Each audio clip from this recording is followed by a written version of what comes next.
content expert, is a current educators program manager of the Gokongwei Brothers Foundation. Before joining GBF in December 2023, she was the executive director and principal of Food for Hungry Minds School, a DepEd recognized school for the underprivileged. As a Philippine pioneer leader of Hungry Minds, she set up 2 Hungry Minds schools in Pasay City and in Malolos, Bulacan. O, nasan po yung mga taga-Pasay at Malolos, Bulacan, serving 875 children and their family during their 18-year term. 18 years. In July 2022, she shared her contribution of Hungry Minds to the achievement of the Sustainable Development Goals in the Justice Coalition of Religious International Gathering for the United Nations Higher Level Political Forum. She is an alumna of the Ateneo de Manila University with a Bachelor's of Science degree, major in psychology, with minors in English, theology, and philosophy. Still from the Ateneo University, she obtained her master's degree in education, major in basic education training. She has completed all academic requirements for a PhD in Educational Leadership and Management Executive Program from the De La Salle University, Manila. She is likewise a certified social emotional learning leader from the SEL Academy in the US. Her legacy in Hungry Minds includes institutionalizing social emotional learning in the community and the creation of a new SEL Integrated Values Education Curriculum. Teachers, sobrang dami talaga ng na-achieve ni teacher natin ngayon. Nominated as a CNN hero for her work in education with children living in poverty, our speaker is first and foremost a wife and a mother.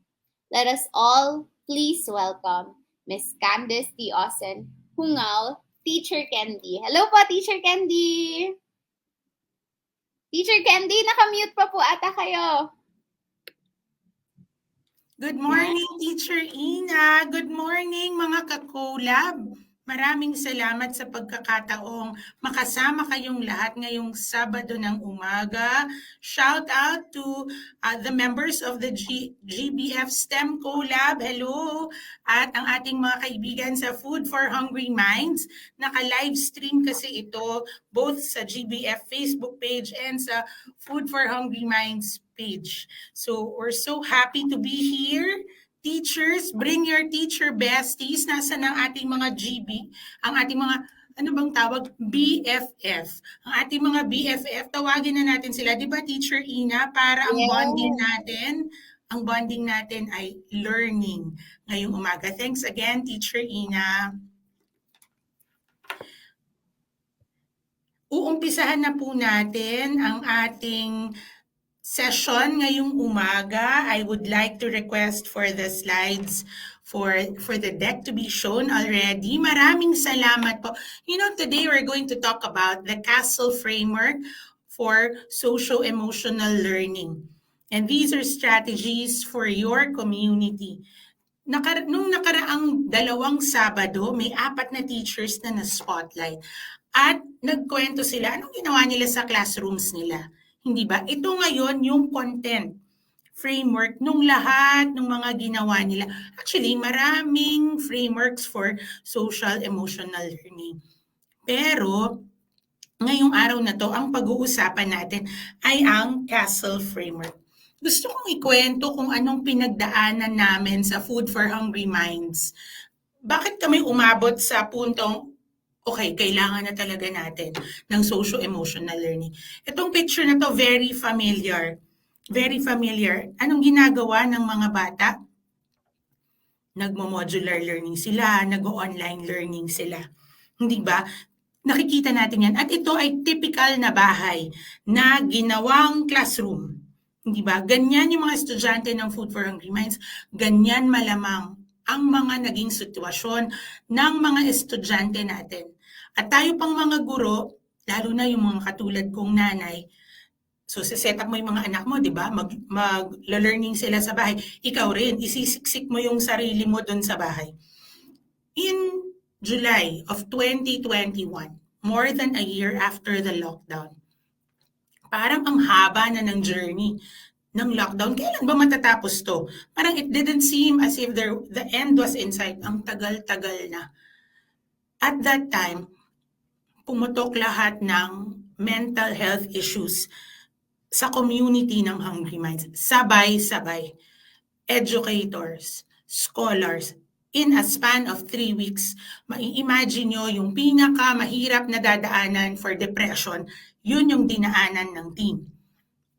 So, susuportahan mo yung teammate mo, yung mga scholars, yung mga estudyante na ikaw rin hirap na hirap. So, anong ginawa namin? Naghanap kami ng psychologist. Tinuruan niya kami ng self-care. So, nag-mindfulness kami.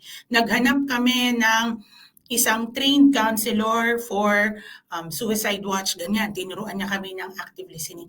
Okay yung mga solutions na yun. Kaya lang para sa amin, parang sandali lang, paano ito bababa sa classroom? Para siyang one-shot deal. Hindi pa siya na-institutionalize, hindi pa siya bumaba to the level na lahat ng tao alam yung gagawin. Doon namin nakilala yung mga taga-Dignity for Children sa Malaysia. We joined a forum on suicide with them, and they talked about doing socio-emotional learning in their school.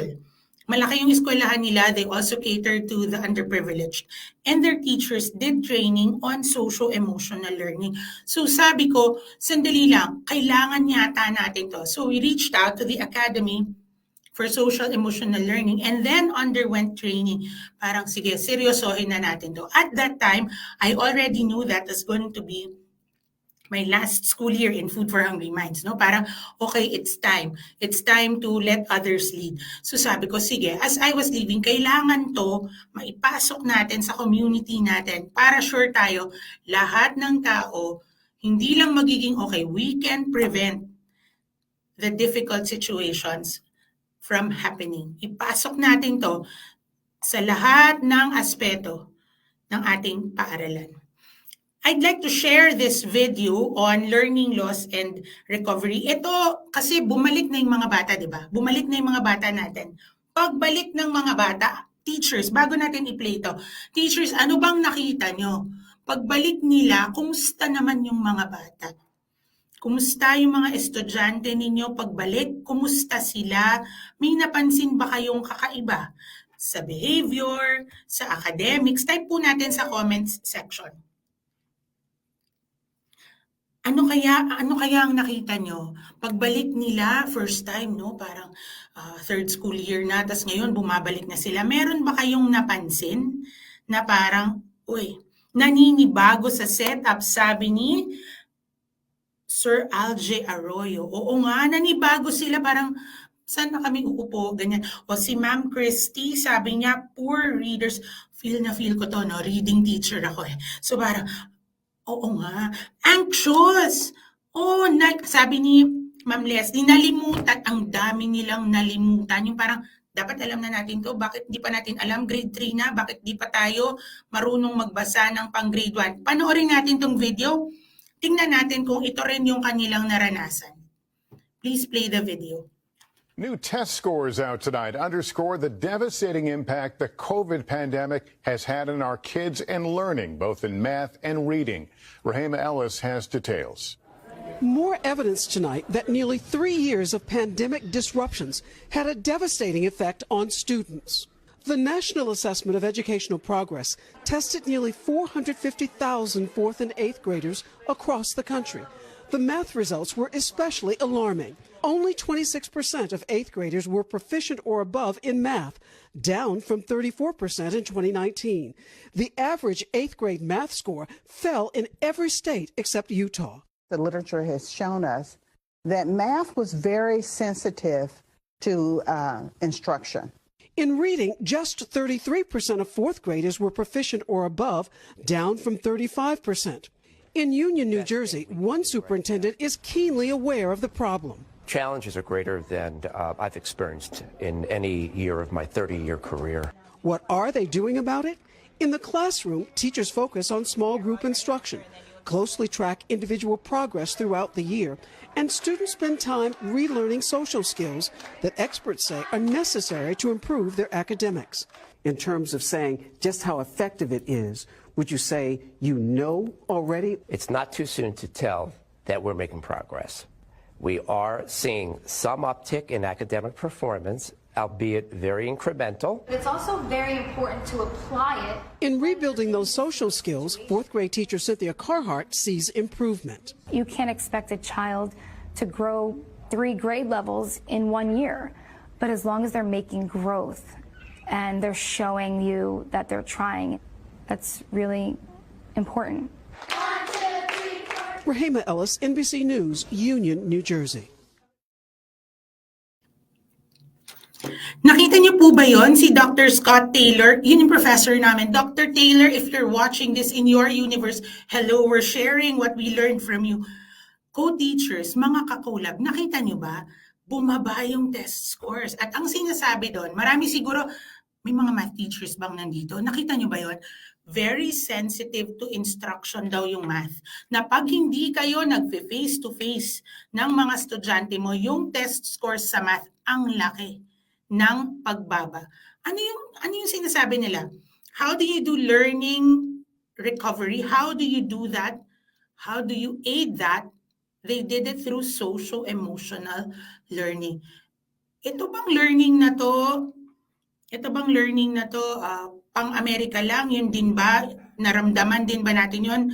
Well, sabi ni Ma'am Christy, due to 2 years distance learning, some are excited but others need adjustment. That's why inside the classroom, we do psychosocial activities. So tamang-tama po itong socio-emotional learning, diba? Hindi pwedeng magturo na tayo ng addition, subtraction, tapos yung mga bata tulala. Hindi marunong maki-interact sa iba. Hindi ba ganon? Ito bang nangyaring to? Siyempre, naramdaman natin on the ground, nakita nila sa Amerika. Ganun lang kaya? Well, according to the 2022 guide, this is a very recent study for learning recovery and acceleration by the World Bank. The COVID-19 pandemic has caused unprecedented interruptions to schooling, and data shows substantial learning losses around the world. Hindi lang pala tayo. What is being seen all over? Increasing dropout rates, mental health issues. And these are all in the pre-pandemic context of already high learning poverty. Ano yung learning poverty? Di ba, teachers? Kakulab, alam natin. Learning poverty is when they're supposed to be doing something, kunyari, marunong na dapat itong magsulat pagdating ng kinder, pero hindi pa. Ganyan. O pagdating ng grade 1, o sige, wag kinder. Pagdating ng grade 1, dapat nagsusulat na, dapat meron ng beginning reading, pero wala pa. That's learning poverty.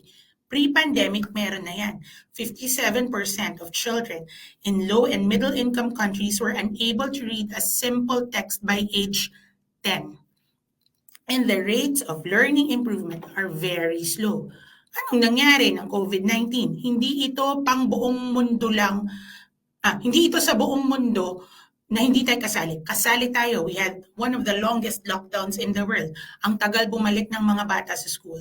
Because of lengthy school closures and remote instruction, we really feel such learning loss. So that in this study, they are advocating the rapid framework for learning recovery and acceleration. Ano ba ibig sabihin ng rapid framework na yan? R, reach every child and keep them in school. A, assess learning levels regularly.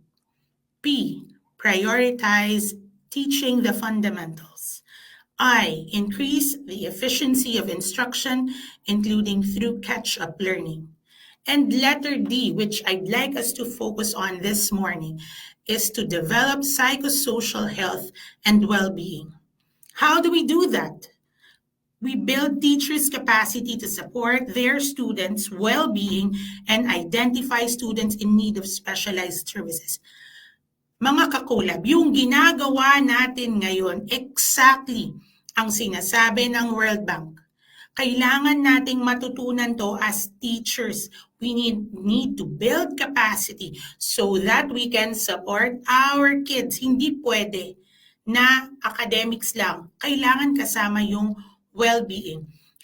Aside from that, kasali ba tayo? We need to support teacher well-being and resilience. Paano mo susuportahan yung estudyante mo kung ikaw mismo hindi mo alam, kumusta na ba ako? Paano ko ba gagawin to? Sobra na akong stressed. Anong gagawin ko? Anong desisyon ang mga gagawin ko para yung mga estudyante ko matulungan ko?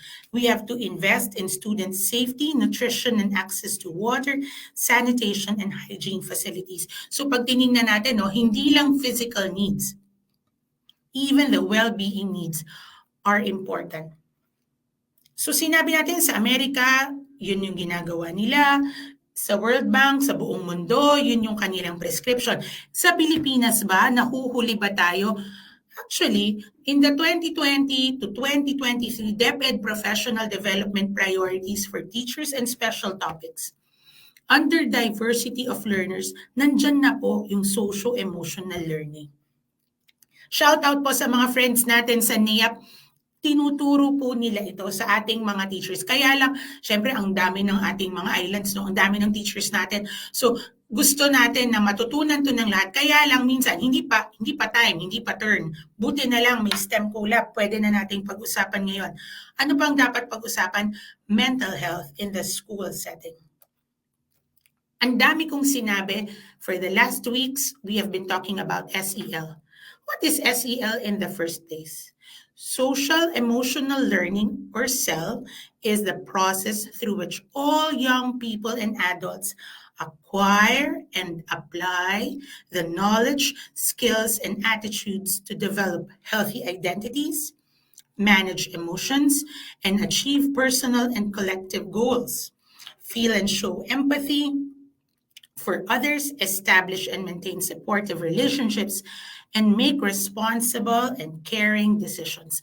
Yan po ang social-emotional learning. O dito sa Pilipinas, ang tawag kasi natin, socio-emotional learning. Meron po bang words dyan na tumatak sa inyo? Pakitype po sa comment section. Ano dyan yung parang, uy, alam ko na yan. Anong word dyan yung parang bago or bago ba to sa pandinig natin o hindi ginagawa ko na actually to yung mga ganyan. Can you share in the comment section kung okay, bago ba yung SEL sa inyo? Itutuloy ko pero keep the comments coming so that we can talk to one another. Pwede naman po nating marinig ang bawat isa. Ano na ngayon yung i-discuss natin? I'm going to talk about the CASEL framework. CASEL stands for Collaborative for Academic, Social, and Emotional Learning. So we're going to talk about the CASEL 5. These are the core competencies to be applied in both the classroom, at home, and in students' communities. Daanan po natin yan isa-isa. The first competency is self-awareness. Sino pong nakakaalala sa ating ginawa for self-awareness nung unang series? Naalala niyo po ba yon? Anong ginawa? Diba meron? Si Teacher Ina yon may pa-feelings wheel siya. So saan ka ba dyan? Sad, angry, mad, ganyan. Naalala niyo yon? What is that? Self-awareness. It's the skill to recognize emotions and how they impact behavior. It's the ability to be aware of one's inner life. Anong inner life? Emotions, thoughts, behaviors, values, preferences, goals, strengths, challenges, attitudes, mindsets, and so forth. And how these elements impact behavior and choices. So yun palang mga elements na to, may epekto pala siya sa nangyayari sa sarili ko, sa ginagawa ko, sa mga pinipili kong gawin. Example, basahin natin to. A student who is self-aware may notice her fearful emotional response as she is about to take a test. She may feel her heart beat faster and her stomach clench, making her thoughts race as she worries about failing the test. Yung mga nag-board exam na teachers natin, naramdaman nyo rin ba to? Alam nyo yung feeling na to? To get out of the test, ano kayong gagawin ko? She considers, sabi ng bata, telling her teacher that she feels sick. Ma'am, may sakit talaga ako, hindi ko kaya. But in the end, she recognizes that this behavior is a result of her emotions and thoughts running amok. And she accepts that these reactions can occur when she experiences anxiety. Ano ba itong nararamdaman ko? Gusto ko nang umabsent, may test, ganyan. Parang, okay, I have to name my emotion. I am afraid, I am feeling anxious. Naramdaman nyo ba to? Parang, may mga bata ba tayong ganito? Next, keep typing. We want to hear, sabi ni Ma'am Gemma, fearful emotional response. Oo, no? Yung sobrang takot, parang magkakasakit sa sobrang takot, and you have to recognize, okay, ano ngayon ang gagawin ko? I'm feeling anxious. Eto na yon, self-management. Ano yun? It's the skill to take control and ownership of your thoughts, emotions, and actions in various situations. Akin to emotions ko to. Hindi ito responsibilidad ng iba. Responsibilidad ko to. I have to take control. And when you have self-management, you have the ability to navigate and shift. Hindi lang navigate, sige, anxious ako, I'm afraid. No, shift, pivot one's thoughts, emotions, and behaviors in a healthy way to make decisions and reach goals that benefit oneself and others. So yung self-management, hindi lang para sa sarili ko, nakaka-apekto rin to sa iba. Ayan, sabi ni Ma'am Alma, natatakot po sila sa test, feeling anxiety, taking responsibility, oo nga naman, hindi ba? Bibigyan natin ng example to. Sige, tingnan natin kung makarelate tayo sa example na to. A new grade 6 student who is anxious ulit about starting school, remembers learning from her grade 5 teacher. Kasi ka-collab yung grade 5 teacher niya, umattend siya ng cell. Sabi ng grade 5 teacher, when you're feeling scared, you can change how you feel by thinking differently about the situation. Anong ibig sabihin ng I'll think differently? Instead of dreading her new school, this student decides to view it as an adventure, one that might bring her new friends, wonderful teachers, and exciting opportunities. Oo nga, no? From feeling afraid, you can shift that and say, wait lang, natatakot ako, pero ito chance ko na makakilala ng bagong teachers, chance ko na magkaroon ng bagong kaibigan. It's an adventure. Naramdaman nyo ba yung shift doon? Yun yung importante, yung shift. Sabi ni Ma'am Charlene, self-management is handling yourself in a way that you prosper. Ay, gusto ko yun. You prosper and do better in the future. And present purposes, hindi lang siya pang future, pang ngayon siya. Ngayon, ngayong araw na to, anong self-management ang kailangan natin gawin? Ano man ang alam niyo yung feeling na, no? Ano man ang nararamdaman natin, pag-alis natin ng bahay, bago tayo pumasok sa classroom, kailangan ayos tayong humarap sa mga estudyante natin. How do we manage that? In the second sharing, they talked about the second sharing of self. Di ba they talked about mindfulness? O yung sabi ni Teacher Anna, 5-2-5. Tama ba yung sinabi ko? 5-2-5 breathing. Hihinga muna ako. Ganyan. Bago ako haharap. The third one is social. Wait lang ang gagaling mga ka-collab. Kahit walang exam. No? Self-management is your ability to regulate your behaviors, thoughts, and emotions in a productive way. Totoo. Okay, eto na, social awareness. A history teacher cultivates students' empathy by encouraging them to put themselves in the shoes of people on opposing sides of history to help them understand both how they came to their views in the first place and why certain decisions were made. Kasi sa social awareness, ginagamit natin ang empathy. Relationship skills, eto na yung pang-apat. Ano ba to?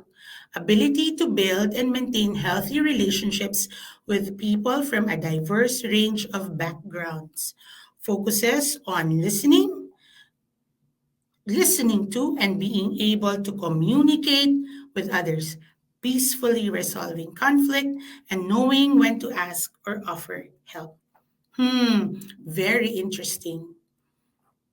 Paano ba to? Kunyari sa science, to encourage teamwork in lab groups at the beginning of the year, a chemistry teacher has students practice positive communication skills such as listening, conflict resolution, and cooperation. So hindi mo lang ituturo na ito, Flask, itong paggamit ng microscope. Mag-group work kayo dyan. Gawin nyo yung experiment na to.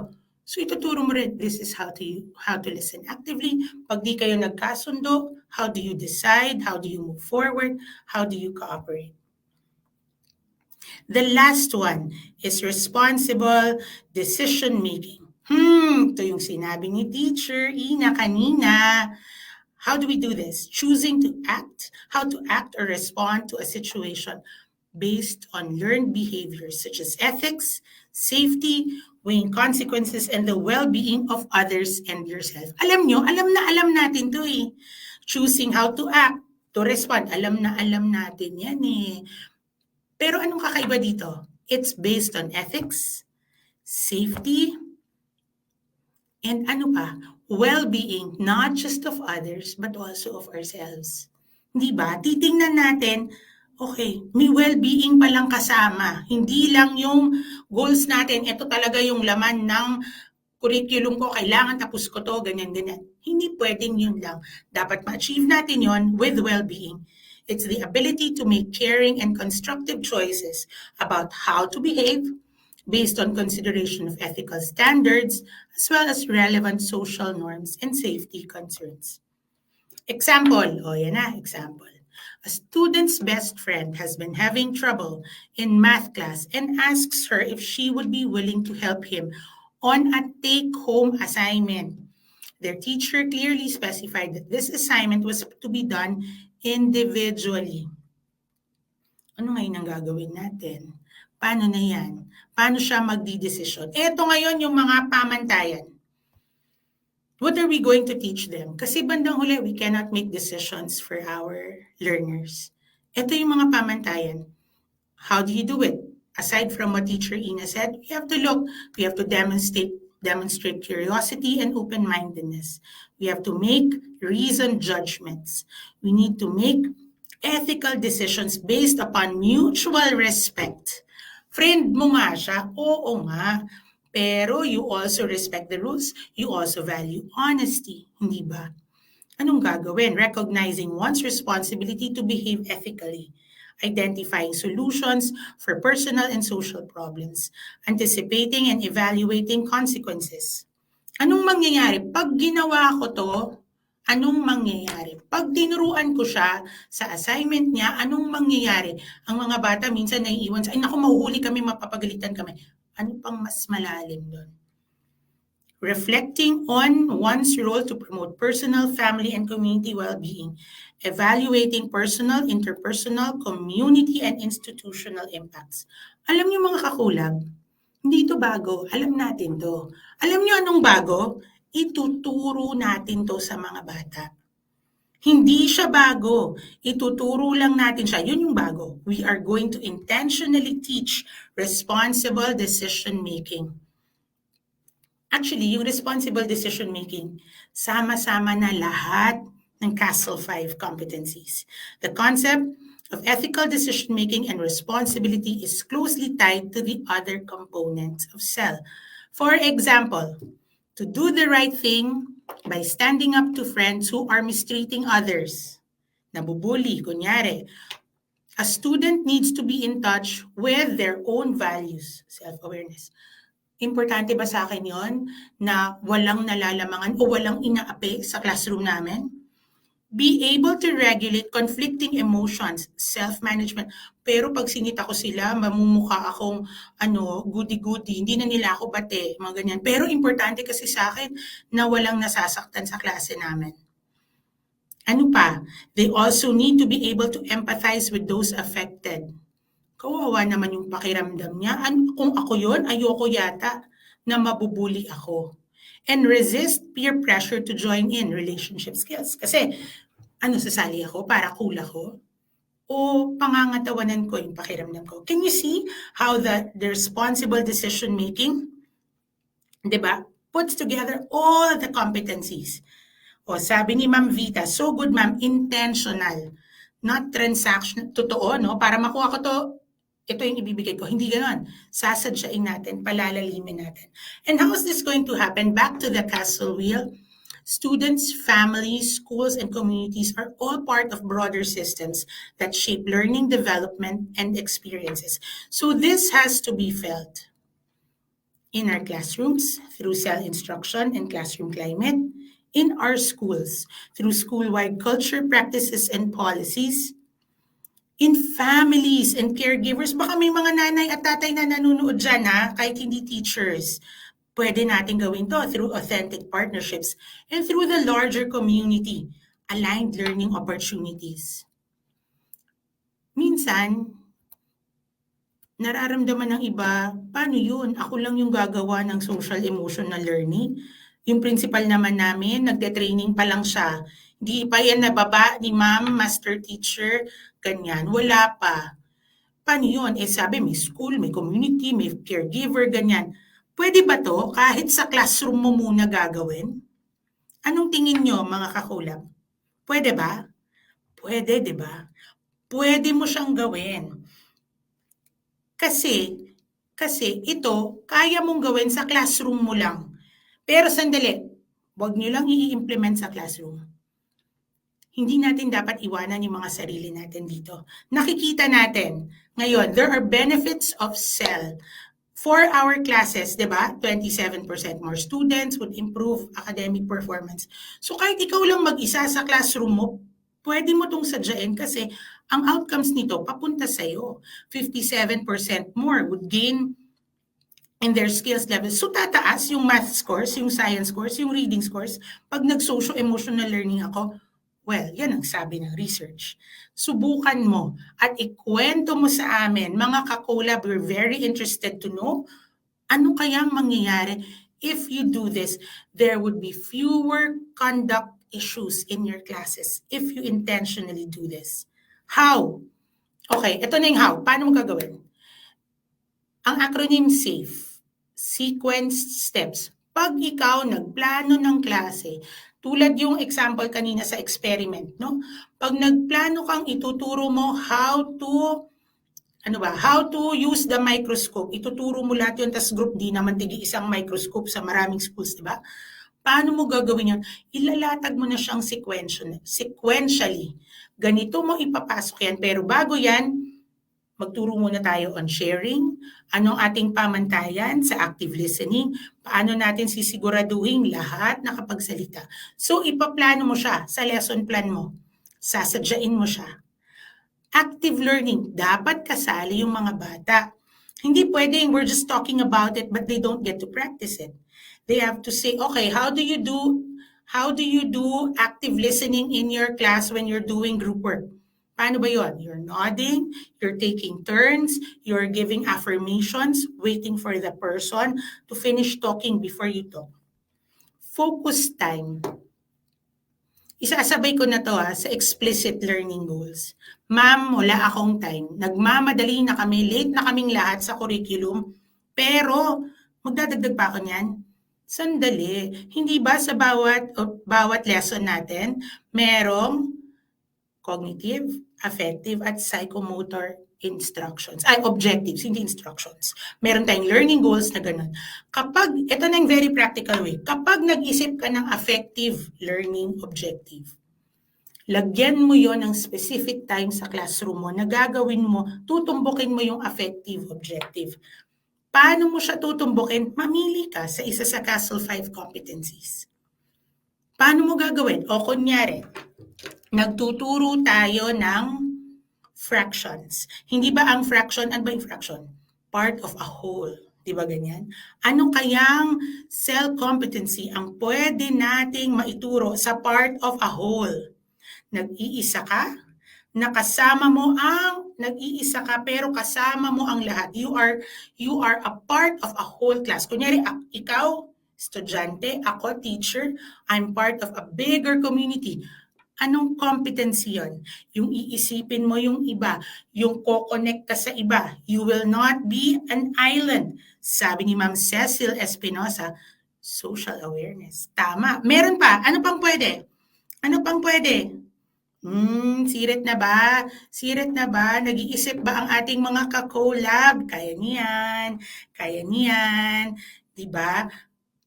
Pwede rin natin kasing isipin in terms of building relationships. Diba? Oh, ang galing ni Ma'am Danica Tejedor, ma'am. Very good. It's also relationship skills. So pag-iisip ka, pili na lang ako sa Castle 5. Actually, later on, pwede pang character strengths. Next training na yon, abangan, mga ka-collab. So anyway, that's how you teach it. You make it purposeful, you make it intentional. Ito na ngayon yung sinasabi ko pala kanina. Hindi pwedeng naiwanan tayo. Kasali ako. Well-being lang ba ng estudyante ko? Hindi. Well-being nating lahat. Ako pala yan. That's me in the classroom in 2006. Mga ka-collab, the same skills that can help students succeed in school and life can benefit teachers and school leaders who incorporate SEL practices into their own lives. Kasali pala tayo. Adults who recognize, understand, label, and regulate their own emotions are less likely to report burnout, demonstrate higher levels of patience and empathy, encourage healthy communication, and create safe student learning environments. Mga ka-collab, sama-sama tayo sa paglalakbay na ito. Kaya natin eh. Gamitin natin ang socio-emotional learning. Let us accelerate learning recovery through socio-emotional learning. Together, we can build the future through education. Walang imposible para sa bayan. Maraming salamat mga ka-collab sa mga sama-sama nating learning ngayon. Sabi nga, kasali tayo. We will now be entertaining questions. If you have questions, please send them on. Pwede ba kayo mag-type sa comments? Baka may tanong kayo dyan. Anong inyong mga tanong na parang, meron po ba kayong suggestions, Sir Rich, kumusta ka dyan, for performance tasks or projects that assess SEL competencies in addition to cognitive objectives? Alam nyo, yung service learning projects, malaking bagay yon. Kunyari, no? Ang service learning project kasi is a performance task. Kunyari, example, magpaplano ka ng outreach ng klase nyo. Bakit mo paplanuhin yon? Well, una, you want to develop character, right? Anong mangyayari nun? Magsasama-sama. Ang layo naman yan sa klase ko. Math teacher ako eh. Hindi. Di ba magbabudget sila? So magbabudget sila, gagamit sila ng 4 operations. Hindi ba ganyan? Gagawa sila ng program plan. Yung program plan na yon, gagamit sila ng outlining skills. So anong pwede mong gawin? Magtutumbok ka ng specific SEL competencies for a learning project. Tapos ang gagawin mo, yung mga teacher besties mo, magsama-sama kayo. Oy, language teacher, friend, halika na. Gumawa tayo ng harmonious assessment. No? Yung sama-sama tayo. So yung performance task na to, magpaplano ng outreach, merong math. Di ba? Merong social studies. Kasi anong problema? Anong problema ang meron sa ground? Bakit natin to tutugunan? Merong values education. Kasi ang gagawin, ano ba ang gusto nating palabasin dito? Sino ba ang pakikinggan natin? Anong values yung gusto natin? Sa science, baka naman ang gusto nilang tumbukin ay environment. Gusto ba nila mag-waste segregation? Ayan, anong tingin mo, Sir Rich? Pwede ba yan? Tapos mag-a-assess ka na ng competencies. Actually, teachers who are very creative. Ang lalagyan nyo lang ngayon, lalagyan lang natin ng SEL competency. May framework tayo. So may tinutumbok tayo. Hindi tayo parang, gagawin ko? Ganyan. Hindi. Isip ka na, lahat ng performance task mo, kahit pa magpadula-dulaan ka, magpa-experiment ka, ano bang ginagawa? Investigatory project ka ng sama-sama or individual, pwede yun. No? Lalagyan mo lang ng competency. Excited na raw si Sir Rich. Kwento mo sa amin, Sir Rich, anong nangyari? Meron pa po ba? Oh, thank you din naman po, 'di ba? Do we have other questions from our mga kakulab? Paano ma-encourage, ma-challenge ang students sa pagbabasa sa harap, pagko-compute, pag-present ng research nang hindi sila napapaya? From Sir Ito Serizawa. Sir, my suggestion, this has been very effective. I was a classroom teacher for a long time before I became principal. What we do is, in the beginning, we already set expectations. May magpe-present sa harap. And then we ask our learners, ano ngayon ang gusto nating behavior ng audience? Habang may nagpe-present sa harap, hingin natin sa kanila, draw it out. Dapat po makikinig tayo ng maayos. Hindi po natin tatawanan. Bawal yon, ganyan. Hindi po tayo magsasalita pag may nagsasalita sa harapan. So we set expectations in the beginning. Parang umpisa pa lang, okay, anong inaasahan natin sa isa't isa? Para tayo maka-encourage ng isa't isa, para hindi sila mahihiya. Kasi ang nangyayari, ayoko magsalita kasi pagtatawanan nila. Ang sakit pagtawanan, di ba? Ay, ba't ganyan siya magsalita? Ay, ba't ganyan yung accent niya? Ay, bakit ganito? Ay, kasi taga-ganito, taga-ganyan. Diba ganun? So, parang sa atin, okay, class, if we want to build a good community in school, we are a family. How are we going to set expectations? Sir Ito, you want to try that out because you want to set them up for success. Gusto mo, sa umpisa pa lang, alam na nila, katulad lang yan ng anong rubric ang gagamitin mo for the project, ilabas mo yung rubric sa umpisa. Ito in terms of behavior. Ito, we're not gonna do put downs. We're not gonna put people down. We're going to take responsibility. We're going to praise people. Actually, those are peace builders. No, so we set them up from the onset. Thanks for your question, Sir Ito. And sabi ni Ma'am Tina, collaboration is the key. Sabi ko sa inyo, collab is the key. I hope open-minded lahat ng teachers. Sana all, sabi nga nila. Minsan kasi ayaw ng iba, matrabaho daw po. Alam nyo, ang laki ng role nyo. If you will say, alam mo na, try ko to sa class ko, babalik ka sa classroom, babalik ka sa faculty room, bestie, try mo to, effective, promise. Tapos, you influence others.